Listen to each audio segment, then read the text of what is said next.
film, Life on Mars. A lot to say about this film. We really got the audience going on this. Go ahead, sir. I thought the writing was fantastic. It was almost like you have a whole series of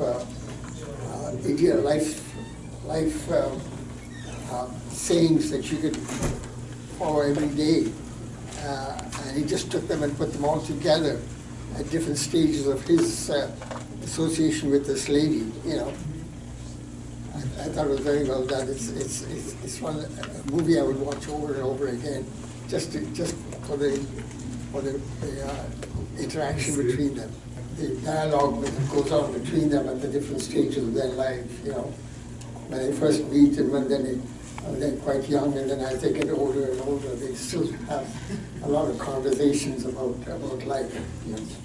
So you said that because I've seen this movie 3 times and I like it better every time I've seen this film, and that's not common. But go ahead. I thought it was a beautiful contrast between what is and what could have been, and that was left to our imagination. So I think we were almost invited to take part in the story as it was shown to us. I think you're missing the category best screenplay. Because it's really clear that there's some really brilliant writing, Yes. particularly in this film. Yeah. And I think maybe that's another category to add. Okay, thank you very much. That's a tough one though, because usually it's like best film, sometimes screen. Like it's one of those tough categories. But You have to acknowledge the writers. Yeah. Oh yeah, 100%. Yeah, you really do. This film, there's a line in this film that I keep thinking about. I've been thinking about this film line all day. It takes great courage to be happy. And for some reason that just, like you're talking about the screenplay and the dialogue, that for some reason that defined that film for me. Like this is a film about what is happiness and what it becomes. And obviously the 2 young idealists when they're 20s and then they become 40. I'm in my 40s, like, so you start thinking about all these things. It's like it really kind of nailed a lot of things in this film.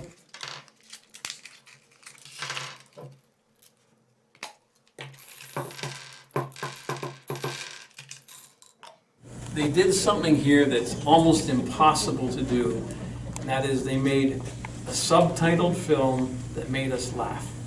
Because jokes often do not translate terribly well, but they really, really pulled that off. And people were laughing all the way through it. And I love the performances by the couple, both the older version and the younger version. They were just such good performances and funny, and it would just worked on every level. There's some amazing casting in this film, good. It's the only funny suicide scene I've ever watched. Because you know he's got to answer the phone, right? But it also tells you that he doesn't really want to die, right? So, because you never know who's going to be on the other end. I like the little image that the guy has funny glasses, that shape of a star, and he was looking at the head of the lady, and she had a star on her head. Yeah, there's a lot of great touches too. This film really only has 3 scenes in it too, 3 locations too, right? There's really nobody else in it except for the good gentleman. It's like a lot of very simplicity going on in this film, but they're the two connections of the older generation and the younger one. Like yeah, there's a lot going on, but like the lady said, it's all in the screenplay. It really is. I really like that transition between conversation because it felt that there was such a big difference between when they were 20 years old and 40 years old, and how freely they talked about their feelings and how on some philosophical topics. When they were 40s, it was like so hard for them to talk about something that they think that the other person would actually accept. So it was a very cool thing about this movie. The last shot of the film too, when she turns and it's the younger version. That's what he sees, right? Like he just says again, like you look the same, because that's the woman that he sees.